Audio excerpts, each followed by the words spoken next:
Welcome back. I was reviewing a particular script this week, the kind that arrives quietly, but lands with full weight. What held my attention was not the public humiliation at the altar, it was the 2 years that followed, a precise, legally engineered dismantling of every financial structure she thought she'd secured inside his life. You're watching His Eternal Diary. The church smelled like white roses and cold stone. Ethan Calloway noticed that first. Not the guests arranged in their pews like an audience waiting for a curtain to rise. Not the organist cycling through the same 3-bar progression for the 4th time, the notes beginning to blur at the edges. Not the way his best man, Daniel, kept touching his own collar with 2 fingers. The nervous habit of a man who already knew something Ethan did not. The roses. White, overblown, past their prime by a full day. Someone had ordered them too early, or the florist had delivered them late. Either way, the petals on the outermost blooms had already begun to curl inward at their tips, browning at the edges in a way that the arrangement's size was designed to hide from a distance. Ethan noticed because he was an attorney, and he noticed details that other people trained themselves to overlook. He had built his entire professional architecture on the habit of seeing what was technically present, but socially invisible. He stood at the altar in a charcoal suit, not a tuxedo, a deliberate choice that Vivian had spent 3 weeks trying to renegotiate, and he felt the back of his neck begin to cool in the specific way it did when a courtroom situation was sliding quietly out of his control. 12 minutes. That was how long he had been standing at the altar when the number became significant. Vivian was 7 minutes late to their rehearsal dinner. She was 20 minutes late to her own graduation from the MBA program he had partially funded. And she operated on a timeline that she privately considered aspirational and publicly referred to as fashionably delayed. But not 12 minutes at the altar. Not with 240 guests sitting in hand-carved wooden pews in a church that cost $11,000 to rent for a single Saturday afternoon. He did not check his phone. He stood with his hands loosely clasped in front of him, weight distributed evenly between both feet, and he let the organist's cycling 3-bar phrase wash over him while the back of his neck continued its quiet cooling. Daniel touched his collar again. Ethan turned his head 2 degrees and looked at his best man with the kind of stillness that Daniel had always found slightly unnerving, even after 15 years of friendship. "She's coming," Daniel said. The words were technically a statement, as they landed as a question. "You spoke to her," Ethan said. Not an accusation, an observation. Daniel's jaw moved before his words did, which was all the answer Ethan actually needed. "She called me this morning." Daniel said it the way a man says something he had rehearsed to sound unrehearsed. "She needed to talk through some nerves. You know how she gets before big events." Ethan returned his eyes to the back of the church, to the tall wooden doors that remained closed. The hinges were wrought iron, heavy, the kind that made a sound you could feel in your sternum when they swung open. They did not swing open. He knew, in the clinical part of his mind that he had spent his entire adult life cultivating, that the situation had already resolved itself into its final position, and he was simply waiting for the physical reality to catch up to what the data had already told him. 15 minutes. The murmuring in the pews had reached a texture he recognized from courtrooms when a verdict was running late. A low, spreading discomfort that people tried to manage through small, lateral movements, shifting in their seats, leaning toward a neighbor, placing a hand briefly on someone else's arm.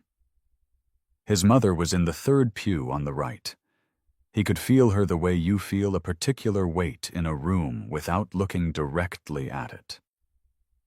She had been against this wedding from the beginning. Not loudly, not in any way that could be characterized as interference, but in the quiet, specific way that women who have survived genuine hardship recognize the decorative versions of it in others. She had said once, "Man, sitting at his kitchen island with a cup of coffee she held in both hands. She talks about your future like it's a project she's managing, Ethan." He had told her that was simply ambition, that Vivian was the kind of person who executed on things, who made plans and followed through on them. He had been right about that, as it turned out, just not in the direction he had imagined. 18 minutes. The side door near the vestibule opened, not the main doors, the small one that the church staff used to move between the ceremony space and the back offices. The officiant, a man named Reverend Aldous with a white beard that he wore with a kind of self-aware gravitas, appeared in the gap and made eye contact with Ethan. Just eye contact. Nothing else. And in that look, Ethan Calloway understood that the next 60 seconds were going to be the last 60 seconds of a particular version of his life. The Reverend crossed the space between them in measured steps, and the murmuring in the pews died at the precise moment that felt, to Ethan, like an inhaled breath across the entire room. He leaned in close and spoke at a volume calibrated to reach Ethan's ears and no others. "Mr. Calloway, a young woman delivered a letter to the office 10 minutes ago. She said it was from the bride. I want you to know that I am deeply sorry." Ethan took the envelope. It was cream-colored, heavy stock, the kind of stationery Vivian ordered from a boutique supplier in Florence because she believed that the quality of one's paper said something about the quality of one's character. And his name was written on the front in her handwriting, slightly forward-leaning, always too much pressure on the downstrokes. He did not open it at the altar. He stood there for another 4 seconds, holding the envelope in his right hand, and he looked out at 240 people whose faces were arranged in the specific configuration that human faces make when they have witnessed something irreversible and are not yet sure what their role in the aftermath is supposed to be. Then he put the envelope in the breast pocket of his charcoal suit and walked back down the aisle. Not quickly, not slowly. The way he walked into a courtroom, with the steady, metronomic confidence of a man who already knew how this ended. He did not look at his mother as he passed her pew. He looked straight ahead at the iron-hinged doors, and he pushed them open himself, and the October air outside hit him at approximately 52 degrees Fahrenheit, carrying the smell of exhaust and fallen leaves and the particular coldness that comes in when summer finally admits it has lost. He read the letter in the parking lot, sitting in his car with the engine off. It was 3 paragraphs. He read it twice, and then he folded it along its original crease and put it back in the envelope. He placed the envelope in the center console, not the glove compartment, because the glove compartment would have felt like hiding it, and he was not going to hide from this. Vivian had written, among other things, that she had realized she was not built for this kind of love, that she needed room to become the version of herself that she couldn't access inside their relationship, so that she hoped someday he would understand that this was the kindest thing she could do. She had also written that she had already moved out of the apartment they shared, that the key was with the building's front desk, that she had spoken to her own attorney regarding the dissolution of their shared financial arrangements, and that she hoped they could handle everything with grace and professionalism. That last part was the part that Ethan read a 3rd time. She had spoken to her attorney. Not, "I'm sorry this is so sudden." Not, "I know this will take time to process." She had led the logistics of her exit with the legal architecture she'd already built around it. She had a timeline. She had counsel. She had, he would later discover, been building the exit for approximately 4 months before the wedding date. Ethan sat with the engine off for 6 minutes. Then he took his phone from his jacket pocket, opened his contacts, and called his own attorney, a different one from the partner at his firm who handled his professional affairs, a specialist in asset dissolution and financial forensics named Marcus Webb, who answered on the third ring despite it being a Saturday afternoon. "Marcus," Ethan said, "I need you to begin a full audit of every financial entity that has my name adjacent to Vivian Hartwell's, every joint account, every shared investment vehicle, every business venture where her name appears within 2 degrees of mine." A pause. "Ethan, is everything—" "Today," Ethan said. "I need preliminary findings by Monday morning." He ended the call. He sat for another 30 seconds. Then he started the engine. Chalmers pulled out of the parking lot and drove back to the city. The apartment was different. Not empty. She had left the furniture, or most of it, the pieces that were too large to remove, without renting a truck and drawing attention to the exit. But it had the specific quality of a space that has been selectively evacuated. There were rectangles on the wall where her paintings had hung, pale ghost shapes where the paint had been protected from the light. Her shelf of architectural design books was gone. The small Italian ceramic bowl she kept on the kitchen counter, where she placed her earrings before bed, gone. He made coffee with the machine that was still there. Cheap grounds from a bag he'd had for 2 weeks, the kind that left a slight bitterness at the back of the throat. Yet he sat at the island where his mother had once told him that Vivian talked about his future like a project she was managing, and he drank the coffee, and he let himself feel precisely one thing at a time. Humiliation arrived first, the way it always does. The specific, public variety that 240 witnesses make possible. He sat with that for approximately 4 minutes, the image of their faces cycling through his mind with the kind of detailed recall that his profession had trained into him. Then he set it aside. What replaced it was not grief. Not immediately. What replaced it was the thing that had gotten him through every case that looked, gut, in its early stages, like a loss. Or the thing that other attorneys in his firm called his problem architecture. The ability to strip a situation down to its load-bearing elements and identify precisely which structural piece, if removed, caused the entire opposing position to collapse. He began, methodically, to think about what Vivian had actually done. Not emotionally. Architecturally. She had exited a relationship 4 months after the final deposits on their wedding had been paid. Deposits that, in the aggregate, totaled a number north of $60,000. He had fronted the majority of those costs, not because there was any formal agreement about who paid for what, but because Vivian's family money was, as she described it, tied up in trust structures that don't release until she was 34. And the wedding was happening in her 32nd year. But he had also, over the course of their 3-year relationship, made 12 investments in startups and small businesses that Vivian had introduced him to, recommended with her characteristic precision, her MBA vocabulary, her ability to make speculative ventures sound like inevitabilities. 3 of those investments had performed reasonably. 2 had been structurally adjacent to entities in which Vivian, or members of her professional network, held equity positions. That was the part Marcus Webb was going to look at first. Ethan finished his coffee. He rinsed the cup. He placed it in the drying rack with a precision that was partly habit and partly the need to impose some small order on an apartment full of ghost rectangles.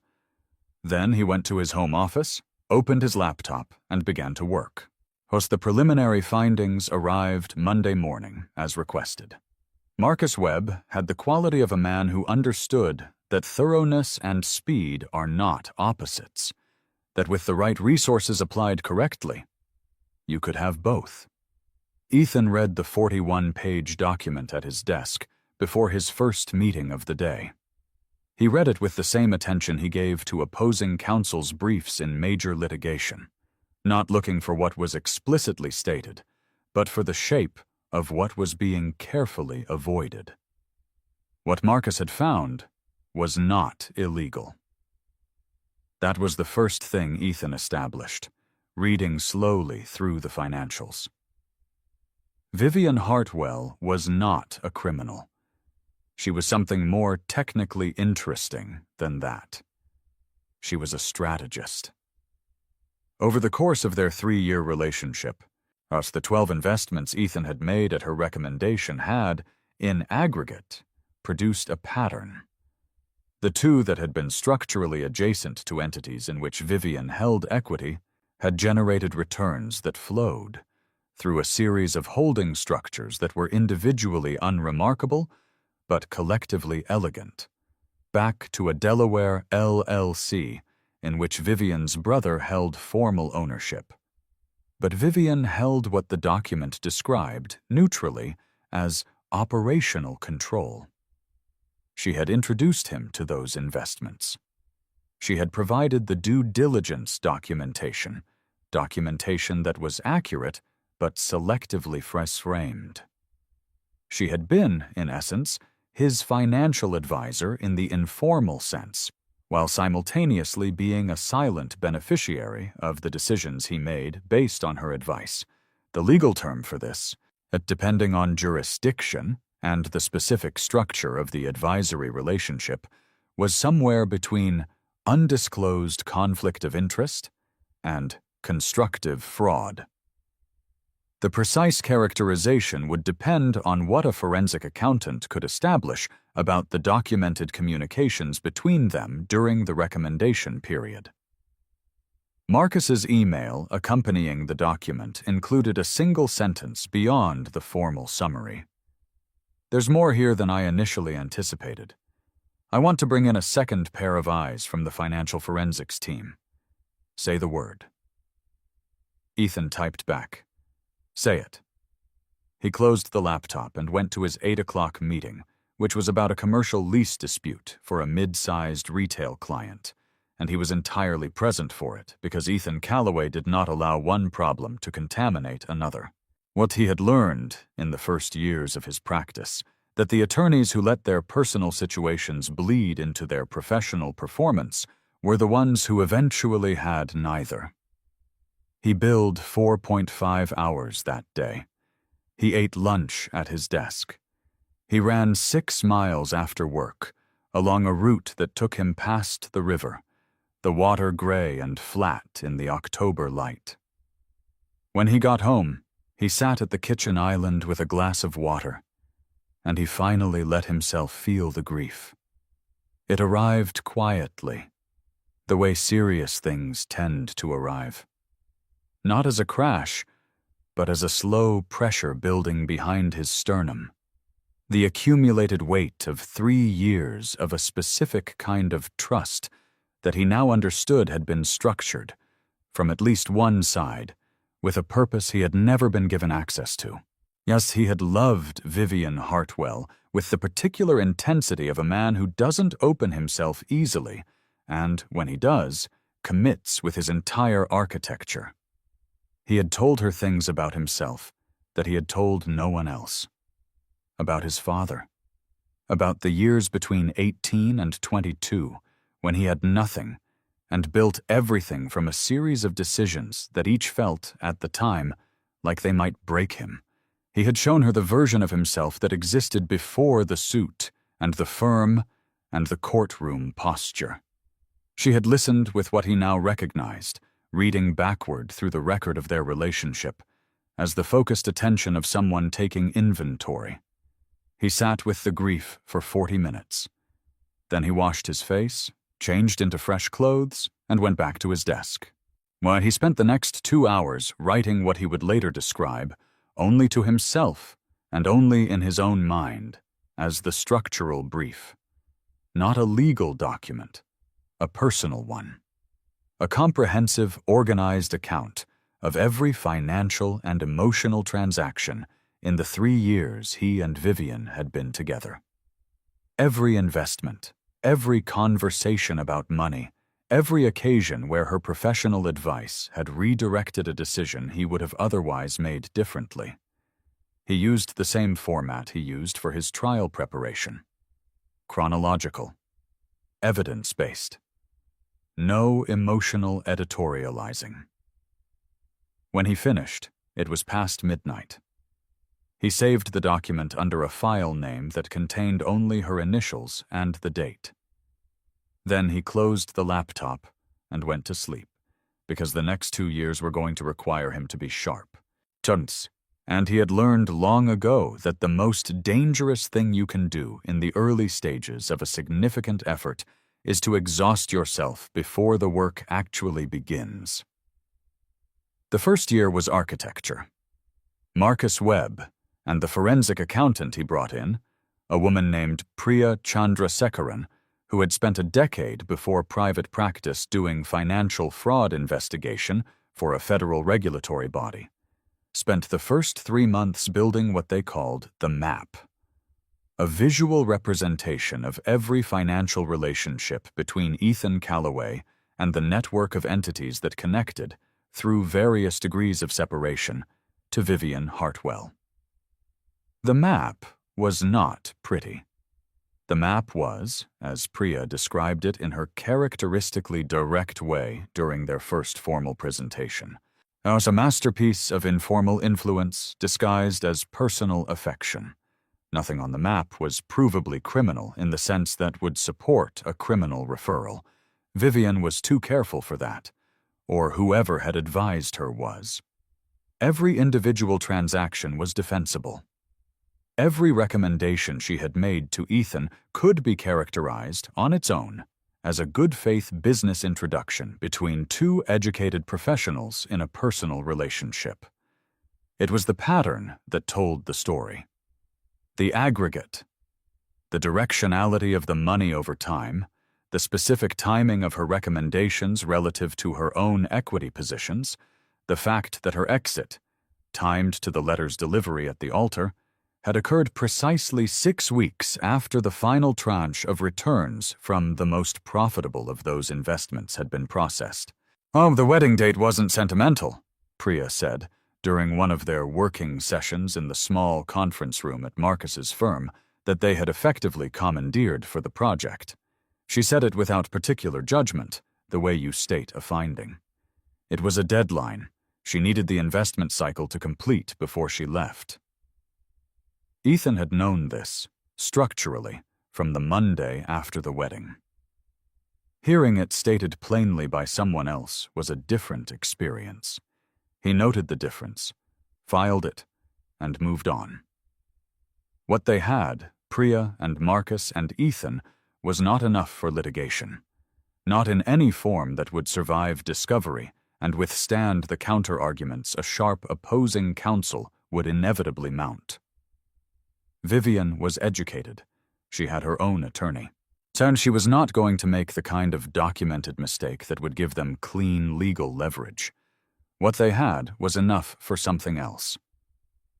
Ethan spent the remainder of those 3 months doing 2 things in parallel. The first was a systematic restructuring of his own financial architecture. Every investment, every account, every holding, every business interest, examined, evaluated, and rebuilt. He closed 3 investment positions that Priya identified as carrying residual exposure to the network of entities adjacent to Vivian. He opened new positions in sectors that he researched independently, without introduction from anyone in the social or professional world that Vivian had occupied. He restructured his estate planning documents with an entirely different attorney, not because there was anything wrong with the previous documents, but because the previous documents had been drafted with a different future in mind, and that future no longer existed. The second thing he did was quieter. He began, methodically and without any visible effort, to insert himself into the specific professional spaces that Vivian was building her next chapter inside. She had, in the weeks after the wedding, pivoted visibly. She had joined the advisory board of a real estate development firm called Hartwell Adjacent Ventures. The name was her family's, the venture capital behind it, partially hers. She had begun appearing at the kind of industry events where her particular combination of family money and MBA credibility opened doors that operational track record alone could not. Ethan attended some of those same spaces. Not the same events. He was careful about that. The same professional universe. The same networks, accessed through different doors. He was, by the end of the first year, on the board of 2 entities that operated in adjacent sectors to Vivian's new ventures. He had been asked to join a third, but declined because the overlap was too direct, and he was not, at this stage, ready to be visible. He ran. He slept. He worked. He did not date. He was not interested in performing recovery for an audience, and he was not interested in using another person as a prop in a story that was, at this stage, entirely internal. But the people in his life who cared about him, Daniel, his mother, 2 or 3 colleagues he genuinely respected, watched him with the careful attention of people who were not sure if what they were witnessing was healthy self-possession or the very still surface of something much darker. He couldn't tell them it was neither of those things. It was work. Preparation. The disciplined, methodical process of rebuilding something stronger than what had existed before, using the destruction itself as a material source. His mother called him on the first Sunday of every month. They talked for approximately 40 minutes each time about work and family and the small, specific details of daily life that keep a relationship functional across distance. She never asked him directly about Vivian. She asked once, near the end of one of those calls, whether he was eating properly. "Yes," he said. "And sleeping?" "Yes." "And are you—" She paused in the way she did when she was choosing her words with care. "Are you making sure you still know who you are? Outside of all of it?" He thought about that for a moment. "I know exactly who I am," he said. "That's not the part I'm rebuilding." She was quiet for a second, and then she said, "Good," in a way that meant she believed him, which was the only response that mattered. The second year was different. The second year was when the strategic position he had built began to generate its own gravity. By the 14th month after the wedding that didn't happen, Ethan had restructured his holdings to a degree that, according to Priya's last assessment, had represented approximately a 40% improvement in both liquidity and long-term value preservation compared to his pre-wedding financial position. Part of this was the market. Part of it was the closed positions. The investments adjacent to Vivian's network that he had exited and reinvested in sectors he had researched and understood independently. Part of it was something else entirely. In his restructuring, he had, guided partly by Marcus's advice and partly by his own research into financial forensics, discovered a category of investment that he had previously overlooked because Vivian had never directed him toward it. Real estate syndications structured under specific regulatory exemptions, not the kind of real estate investment that required deep operational expertise, but the kind that required exactly what he had in abundance: the ability to read complex legal documents, understand risk structures, and move decisively when the numbers were clear. He made 3 investments in this space in the second 6 months of the first year. By the 14th month, the combined return on those 3 investments had exceeded the total loss he had absorbed from closing the positions adjacent to Vivian's network. He was, in the technical financial sense, not ahead of where he would have been if the wedding had gone as planned. He was significantly ahead of where he would have been if the wedding had gone as planned, because the woman he had planned to marry had been a cost he had not yet calculated. By the 18th month, and he was doing something that had not been part of any explicit plan, but had emerged naturally from the architecture he'd built. He was writing. Not publicly. Not yet. He had kept the habit he'd developed in the first weeks after the wedding, the structured personal brief, the organized account of financial and strategic decisions, and it had evolved over 18 months of consistent application into something more sophisticated. A detailed log of his decision-making process, the specific legal and financial structures he had used to rebuild, the mistakes he had made before the wedding, and the mechanisms he had used to correct them. Daniel, who was the only person in Ethan's life who had been told the full scope of what Marcus and Priya had found in their audit, and sat across from him at a restaurant in the first week of the 20th month and said, "You know, the way you talk about all of this, it's not like talking to someone who got left at the altar. It's like talking to someone who figured out a better route." "I did figure out a better route," Ethan said. "Doesn't it bother you? Any of it?" Ethan looked at the menu for a moment, though he already knew what he was going to order. "It bothered me," he said, "for a specific period of time. And then it became information." Daniel shook his head, but not in disagreement. More in the way of someone who genuinely admires something they don't fully understand. "And her, Vivian? You never—" "No," Ethan said. "I haven't contacted her. I don't intend to." "But the financial stuff. Marcus said there might be." "There might be," Ethan said. "Well, we're still watching it. There's no point in moving prematurely."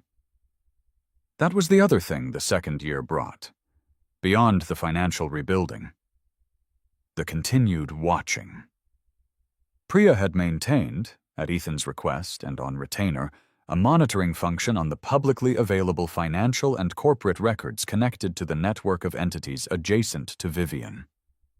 Not surveillance in any invasive sense, purely the kind of professional tracking that any sophisticated financial investigator would consider standard practice when a potential claim remained open. What the monitoring showed, through the course of the second year, was interesting. Hartwell Adjacent Ventures was expanding. Vivian was, by all visible indicators, executing precisely the professional trajectory she had described in the letter she left at the altar. And she was becoming the version of herself she had told him she needed room to become. She was also, the monitoring showed, making decisions in the new venture that were structurally similar to the ones she had guided Ethan toward in their relationship. The advisory recommendations she was making to the venture's limited partners had the same signature as the ones she had made to him. Introduced with confidence, framed with due diligence documentation, carrying an undisclosed adjacency to her own equity positions. "She's doing it again," Priya said, during a working session in the 21st month. She said it without satisfaction, just as a factual finding. Same pattern, different subjects. Different subjects who are not in a position to have commissioned this kind of audit, Ethan said. "Not yet," Priya agreed. He sat back in his chair. "At what point does the pattern become a regulatory matter?" Priya considered this with the careful precision of someone who has spent a career in the space between financial misconduct and outright fraud. If she has a formal advisory relationship with those LPs, documented, compensated, then the undisclosed conflict of interest is a materially different legal question than it was with you, because you were a partner. Personal relationships occupy a different legal space than formal advisory engagements. And if the limited partners begin to lose money in specific ways that correlate with her equity positions, then the pattern becomes a paper trail, Priya said. And paper trails are the only kind of evidence that actually matters. Ethan nodded slowly. Keep watching, he said. I always am. The party was in March. Not a party, technically. A private industry dinner hosted by a commercial real estate consortium that Ethan had joined in the 18th month of his restructuring. 60 people in a private dining room on the 43rd floor of a building in the financial district, the city laid out below the floor-to-ceiling windows like a circuit board lit from within. The invitation had arrived 6 weeks earlier. He had looked at the guest list, a standard professional due diligence habit, and found the name he knew would eventually appear in one of these rooms. Vivian Hartwell. Listed as a representative of Hartwell Adjacent Ventures, which had recently closed a Series B raise that positioned them as a moderately significant player in the mid-market commercial real estate development space. And he confirmed his attendance the same day. He wore a dark navy suit, not charcoal, a distinction that was invisible to most people and entirely intentional. He arrived 12 minutes before the formal dinner began, which gave him time to establish himself in the room with the quiet, unhurried presence of someone who belongs in a space and knows it, before the social dynamics of the evening fully formed. He spoke to 3 people in those 12 minutes. A fund manager he had met at a conference in the previous fall, an attorney from a different firm who he had opposed in litigation 4 years earlier and with whom he had maintained the civilized professional relationship that good-faith adversaries often develop. A woman named Isadora, who was the head of acquisitions for a real estate investment trust and who had, in their 2 previous interactions, demonstrated the kind of direct intelligence that Ethan found genuinely interesting. He was mid-conversation with Isadora, discussing a specific regulatory change that was reshaping the acquisition landscape in commercial real estate, when he felt the temperature of the room change in the particular way it changes when someone enters who has significant social self-consciousness about their own entrance. He didn't turn immediately. He let Isadora finish her thought, which was worth finishing, and he responded to it with a follow-up question that was worth asking. And then, naturally, in the course of turning to accept a glass of water from a passing server, he let his gaze move across the room. Vivian was standing near the entrance in a gold dress, not ostentatious. She had always had the aesthetic discipline to choose things that announced without shouting. The dress was the kind of gold that reads as sophisticated, rather than decorative, the cut precise enough to communicate that whoever wore it had a body she was comfortable in, and a tailor who understood the difference between showing off and presenting. She was with 2 men from her firm. She was mid-sentence to one of them, but her eyes were doing the room survey that confident people do when they enter a professional social space, cataloging, assessing, identifying the nodes of the network that were most worth approaching. Her eyes reached Ethan and stopped. The stop lasted approximately 2 seconds. 2 seconds in which every piece of social training she had and every professional composure muscle she had built over her 34 years on Earth was in full activation, doing its job well. Almost perfectly, in fact. You would have had to be watching very closely to see it. He had been watching very closely. Her eyes moved on. She returned her full attention to the man she had been mid-sentence to, and she completed the sentence, and she smiled at something he said in response, and she was once again the composed, precise, architecturally polished version of herself that she presented to professional rooms. But he had seen the 2 seconds.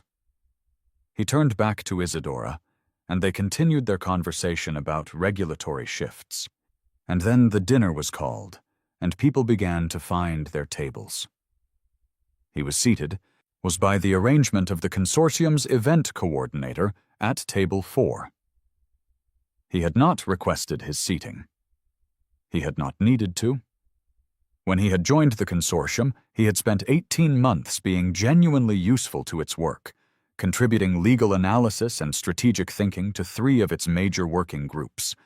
And the people who arranged these dinners had, naturally and without any pressure from him, begun to seat him in the rooms where the most substantive conversations happened.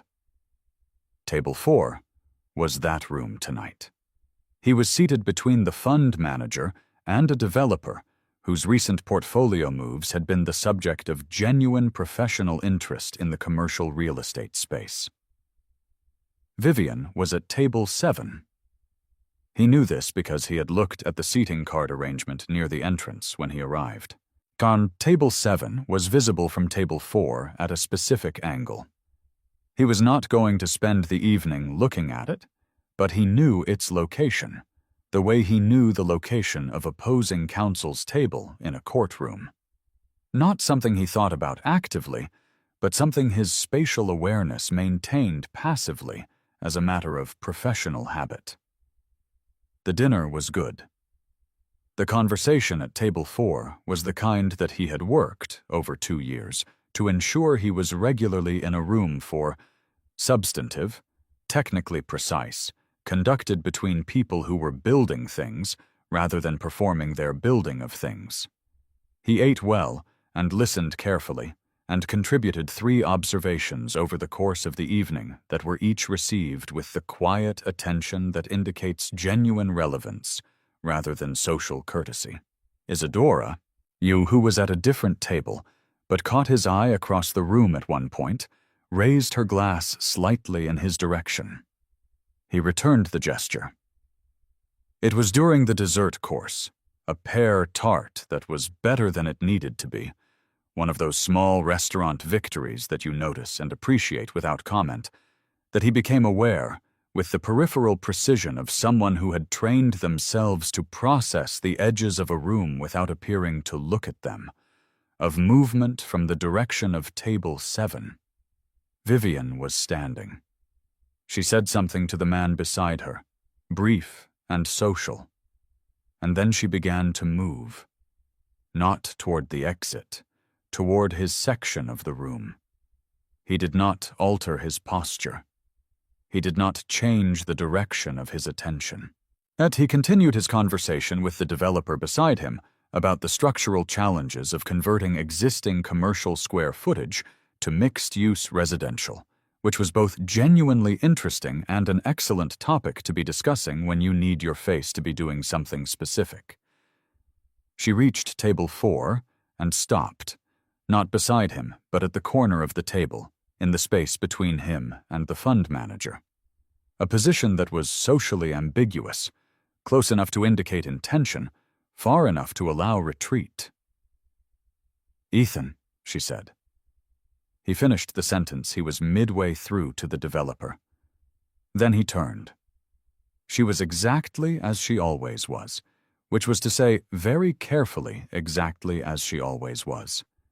The gold dress, the hair that she had always worn with a specific precision, at the expression that she had practiced since her early 20s into something that communicated warmth without vulnerability.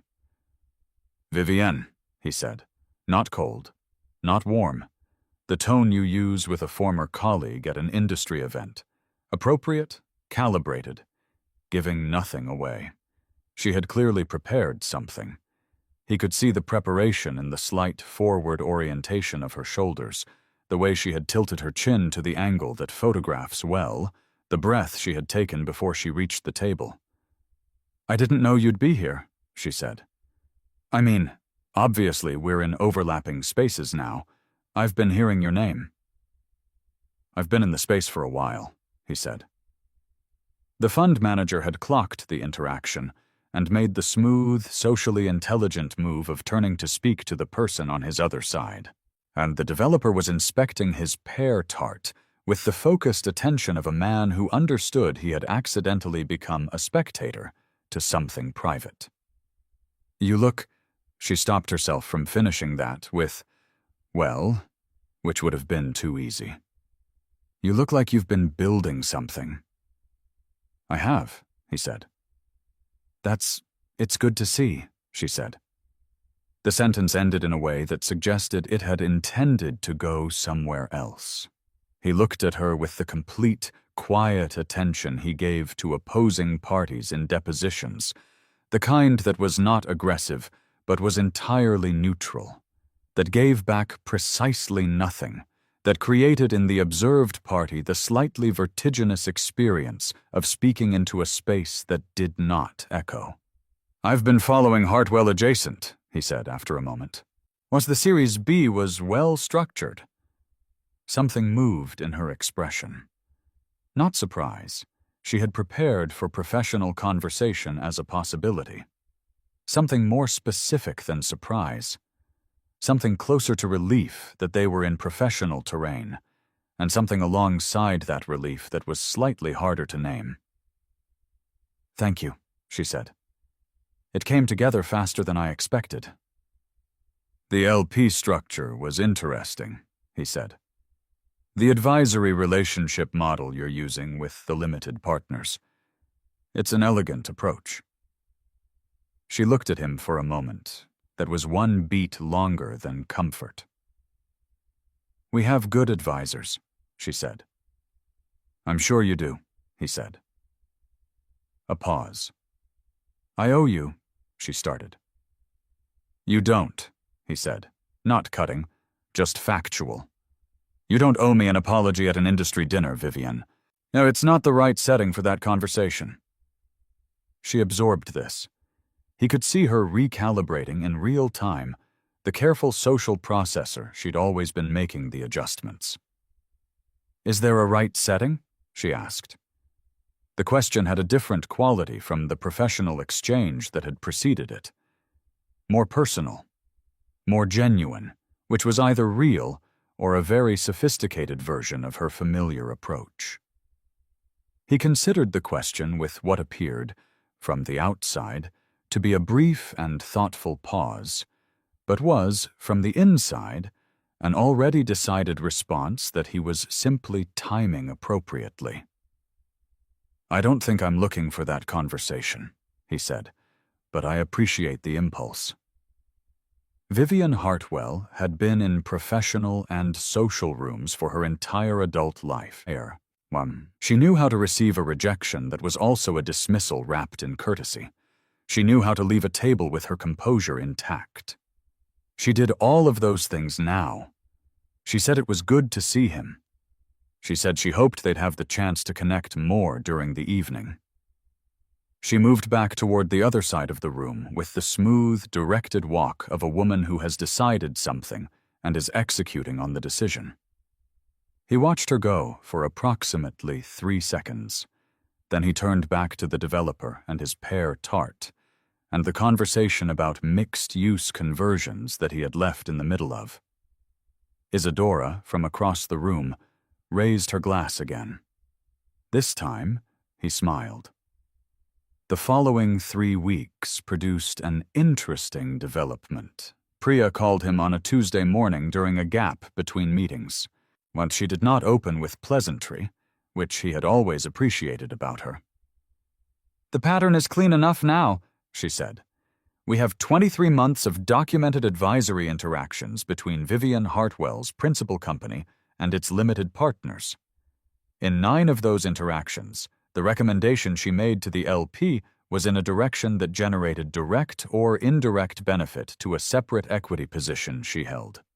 In 6 of those 9 cases, the LP subsequently lost value in the recommended investment while her position appreciated." He was quiet for a moment, looking at the legal brief on his desk that he had been reading before the call, seeing it but not reading it. Documented how? "The LPs are required to file certain disclosures. Her company's advisory interactions are part of those disclosures. It's all public record, just requiring the time and expertise to assemble in a way that shows the pattern rather than the individual transactions. And the LPs themselves, are they aware of the pattern? No. That's the thing about a pattern, you need an expert to assemble. The individual transactions look like normal variants in a market environment. It's only when you lay them side by side with her personal equity positions and the timing of each recommendation that the directionality becomes visible. Ethan set down the pen he had picked up at some point during the call without noticing. Priya, in your professional assessment, does this rise to a level where a formal referral to the relevant regulatory body would be appropriate? She paused for exactly as long as a careful person pauses before answering a question that carries significant weight. In my professional assessment, she said, yes. The pattern meets the threshold for a conflict of interest referral under the applicable advisory regulations. It's not a criminal referral. It's a regulatory one. But regulatory scrutiny of this nature would require her firm to open its books in a way that the current limited partners are not aware is possible. Ethan thought about the dinner 3 weeks earlier. The gold dress. The 2 seconds. The way she had said, "I owe you," and he had told her she didn't. I want to hold on the referral, he said, but I want everything prepared. The full documented assembly, the timeline, the specific regulatory citations, everything ready to be filed at the moment I decide it should be. Understood, Priya said. How long do you want to hold? Until the timing is right, he said. She knew better than to ask what that meant. I'll have the full package to you by end of week. The end of the week brought the package. 112 pages of documented analysis, cross-referenced, properly cited, meticulously structured. He read it over a Saturday at the kitchen island with better coffee than he'd been drinking 2 years ago, and when he finished, he felt the specific, quiet feeling of a case that is ready. Not peace. He had been precise with his mother about that. Peace was not the thing he was rebuilding toward. The thing he felt was closer to the satisfaction of a problem fully understood. Ours of a piece of legal work that was complete in every detail, of a position that was sound. He placed the document in the same drawer as the letter she had written him on cream-colored Florentine stationery, and then he went for his run. The second encounter happened 4 weeks after the dinner, in a context that neither of them had planned. He was at a lunch meeting with 2 partners from a real estate investment group at a restaurant in Midtown that had the specific quality of a place that takes itself seriously without the pretense of taking itself seriously. Good light, simple table arrangements, a menu written in the kind of language that described food without performing the description. He arrived before the partners, was seated at a corner table, and ordered water. The partners arrived. Thus, they were mid-conversation about a zoning issue when one of them paused, looked past Ethan's shoulder, and said, "Is that? Yes, that's Vivian Hartwell, over there with the Donnelly Group. You know her?" Ethan did not turn immediately. He let the question land and responded to it with the mild professional recognition you extend to someone in an adjacent space. "We've met," he said. "Sharp operator," the partner said, with the specific quality of professional admiration that contains within it an unexamined warning. "She's been doing interesting things with that new venture." "She has," Ethan agreed, and moved them back to the zoning conversation. He ordered the same thing he always ordered here. He participated in the lunch with the full professional attention it deserved, yet which was genuine. These were people whose work he respected and whose business was worth cultivating. He was midway through a point about a specific regulatory arbitrage opportunity in the commercial zoning space when he heard the voice. Not near him, across the restaurant, the particular pitch and cadence of it carrying in the specific way that voices carry when a room's ambient noise briefly dips. "He's been doing well," Vivian was saying, to whomever was at her table. "I ran into him at the consortium dinner last month. He looks—" A pause that lasted long enough for the room's noise to partially close over. "He's built something, clearly." One of the partners at Ethan's table had caught the tail of it.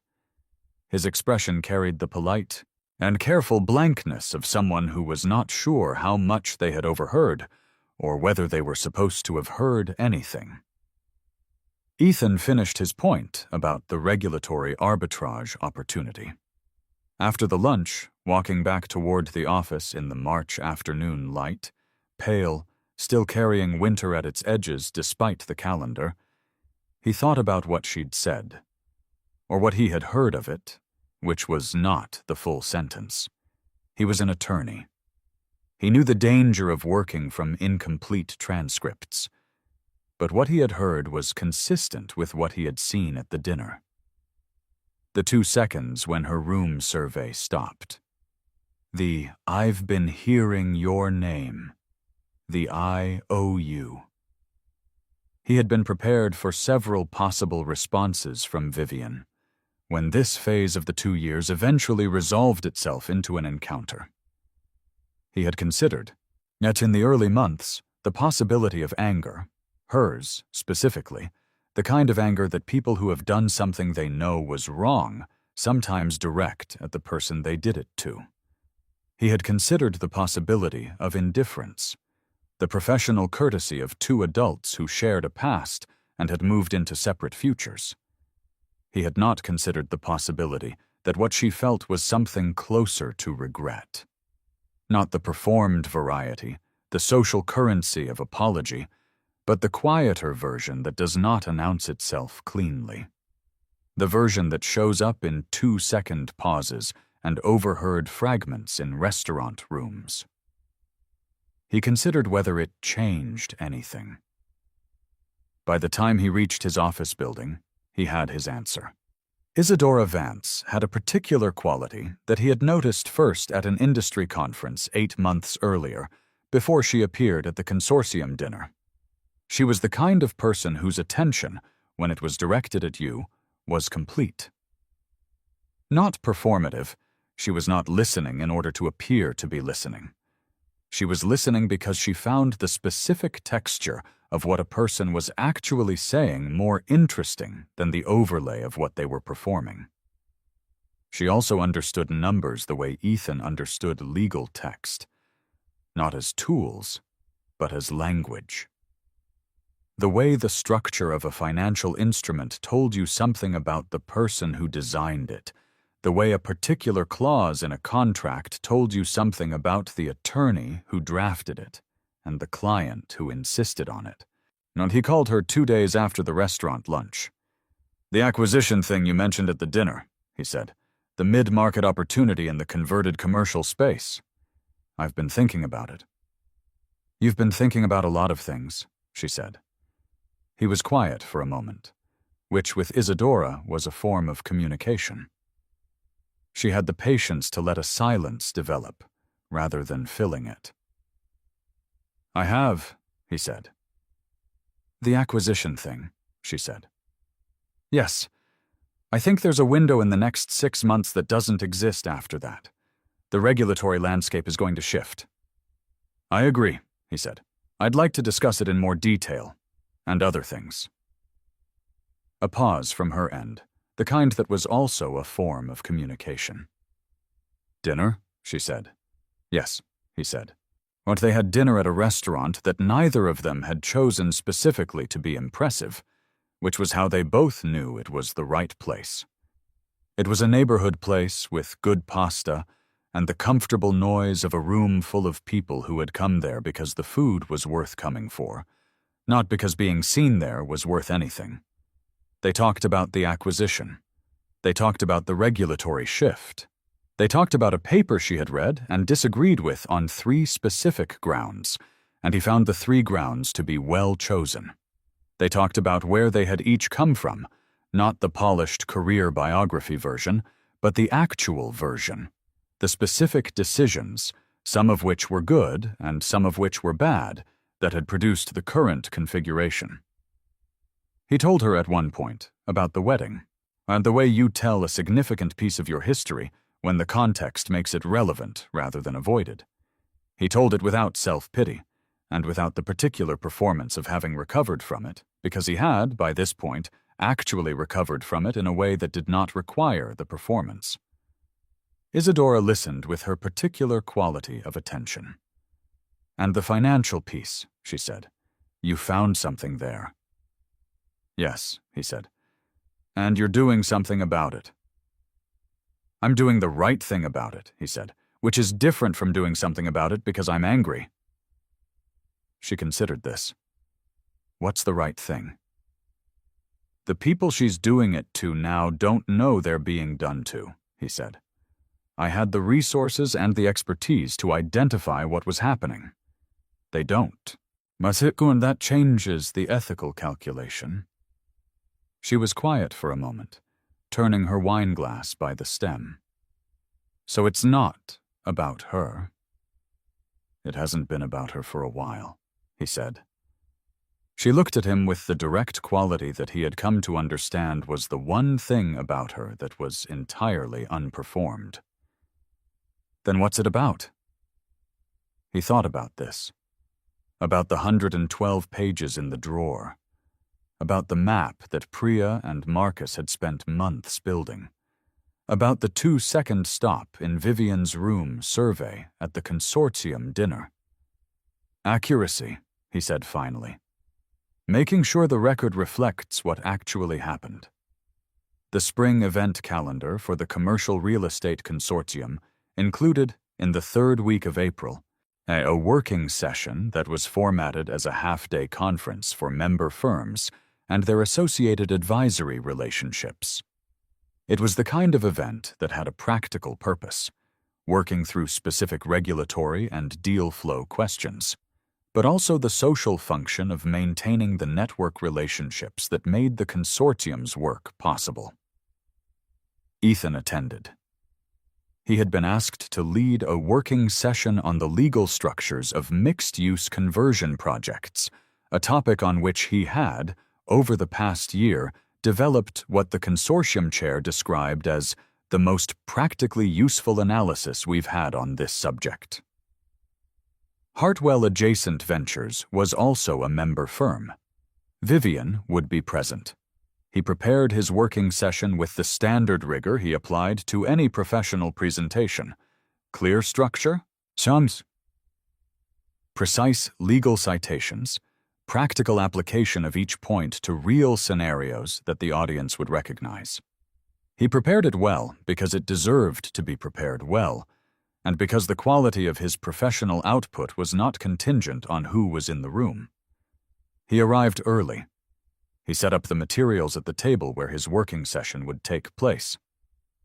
He got coffee from the setup at the back of the room. Proper coffee this time, the kind served at events where the host organization understood that the quality of the refreshments communicated something about the quality of the proceedings. The room filled.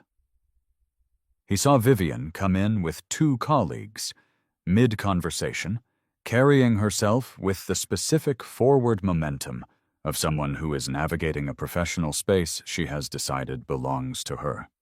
She had, he reflected, become more of what she had always been building toward.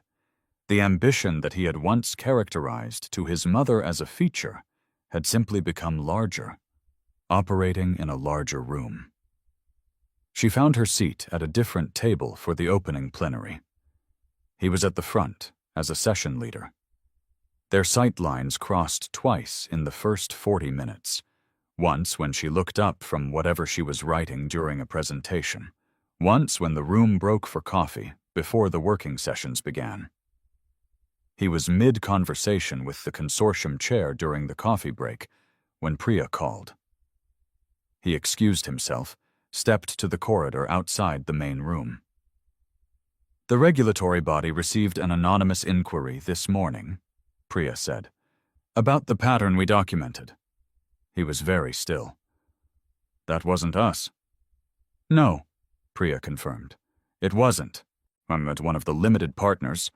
I'd guess the one with the most sophisticated financial team, based on the timing, appears to have independently identified enough of the pattern to flag it."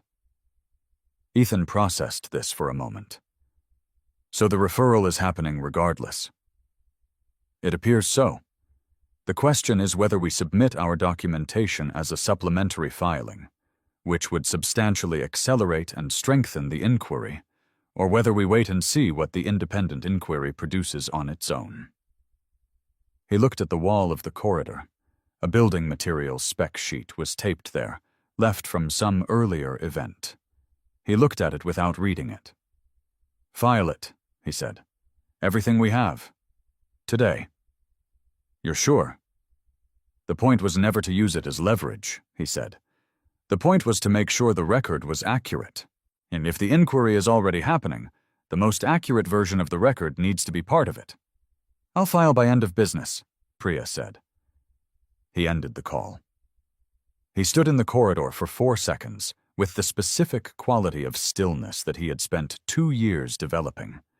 Not emptiness, but density. The feeling of a thing completed. Then he went back into the room, took his position at the front for his working session, and waited for the group to assemble. Vivian was at his table. Not by his design, the working sessions had been assigned by topic relevance, and the legal structure of mixed-use conversions was directly applicable to Hartwell Adjacent's portfolio. She sat across from him, 2 seats to the right. He set up his materials. He began. He was good at this. He was good. Yet he had always been good at the specific performance of precision under observation. The trial attorney's skill set, the ability to present complex information with clarity and certainty while simultaneously being aware of every face in the room. The questions the participants asked were substantive. He answered them with care. Vivian asked a question in the second half of the session. A precise question about the liability structure in conversion projects, where the original commercial tenant had a residual claim.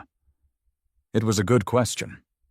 He answered it completely and accurately, because it deserved a complete and accurate answer. Their eyes met briefly during the answer. Just briefly. And in that brief meeting, he had the specific experience of seeing something in her expression that was neither the room survey professional nor the gold dress social compositor, something underneath those layers, something that was looking at him, at what he had become, at the working session version and the restructured portfolio version and the 2 years of quiet disciplined building version, with an expression that was too private for a professional setting and too honest to be performed. He held the look for 1 second. Then he returned his attention to the group. After the session, during the networking period before lunch, he found himself beside Isadora, who had attended a different working session and was comparing notes with an analyst from another firm. She finished her conversation and turned to him. "How was yours?" she asked. "Productive?" he said. She looked at him with her particular attention. "She was in your group?" "She was." "And?" He considered the question with the kind of honesty that he had found, over the past year, was the only version of himself that made sense around Isadora. "And she's going to have a difficult few months," he said. "The regulatory inquiry that was always coming has started arriving." Isadora didn't ask how he knew. She had come to understand, over the course of their growing familiarity, that he knew things because he had built the infrastructure to know them. "Did you?" "We filed supplementary documentation today," he said, "to make sure the record was accurate." "Not punitive," she said. Not a question. "Not punitive," he confirmed. She looked at him for a moment. You know what I find interesting about you?" "Tell me." "You built a 2-year case," she said. "Legal, financial, forensic. And you filed it today, at a conference where she's in the room. And you didn't tell her. You didn't give her the speech. You didn't make her understand what you'd done." "She'll understand it when the inquiry contacts her firm," he said. "But you won't be there for that." "No," he said. "And that doesn't bother you." He thought about the specific satisfaction of a case that is ready. The 112 pages in the drawer. The map. the 2-second stop. The letter on cream-colored stationery. "No," he said. Isadora smiled at him, the specific one that she reserved for moments when she thought he had said something worth the economy it was delivered with. The lunch was called. They went in together. Just 2 weeks after the consortium event, Marcus Webb sent a brief email with a summary of the initial regulatory response to their supplementary filing. The inquiry had been formally opened. Hartwell Adjacent Ventures had received its first notification from the regulatory body. The documentation Priya and Marcus had assembled was being reviewed. The email concluded, "Whatever happens from here is in their hands. We've done our part." Ethan read it twice, the way he always read important correspondence. Then he archived it in the same folder as the preliminary findings from 2 years earlier. He called his mother that Sunday, as he did on the first Sunday of every month. They talked for 40 minutes. About work, about family, about the small, specific details. She mentioned that she had heard, through a mutual acquaintance, was that there had been some professional difficulty for that young woman. Her mother had a delicate vocabulary for people she had decided not to name. "I know," Ethan said. A pause. "Were you involved in that?" He thought about how to answer this with precision. "I made sure the record was accurate," he said. She was quiet for a moment. "That's very much something you would do," she said finally. "Not with judgment. With the specific recognition of someone who knows the full architecture of a person and can identify where a given decision fits inside it." "It is," he agreed. "And are you—" She did the careful pause. "Are you done with it now?" He looked out the window of his apartment, a different apartment than the one with the ghost rectangles, a place he had moved to 8 months into the rebuilding. A space that was entirely his own construction, with no absent paintings on the walls. The view was of the city in the afternoon light, the buildings arranged in their permanent indifference to individual human stories, doing what they always did.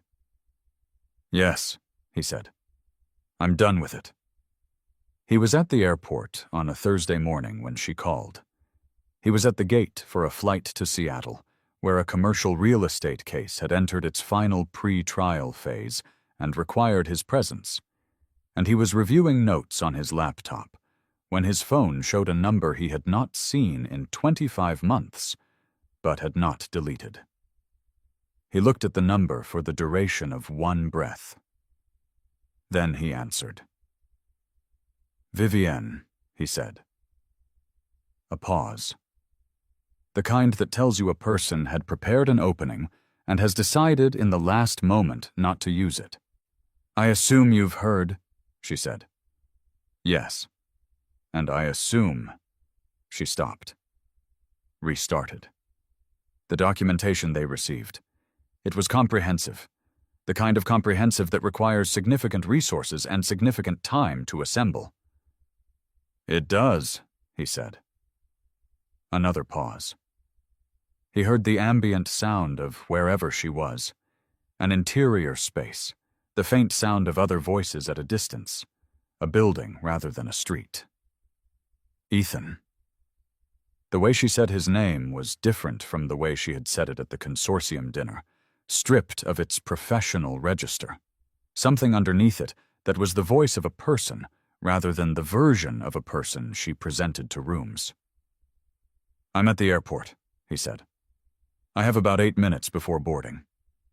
I know there's nothing I can say that—" She stopped. "I just need you to know that I understand what you did, and why." He considered this. "What do you think I did?" he said. A pause. "You protected other people from a pattern you identified, because you had the tools to identify it, and they didn't." "Yes," he said. "You didn't." She seemed to be choosing carefully. "You didn't do it to hurt me." "No," he said. "I didn't." The boarding announcement came over the terminal speakers. His row. I have to go, he said. Ethan? A beat. Are you? She seemed to stop herself from finishing the question she had started. I'm well, Vivian, he said.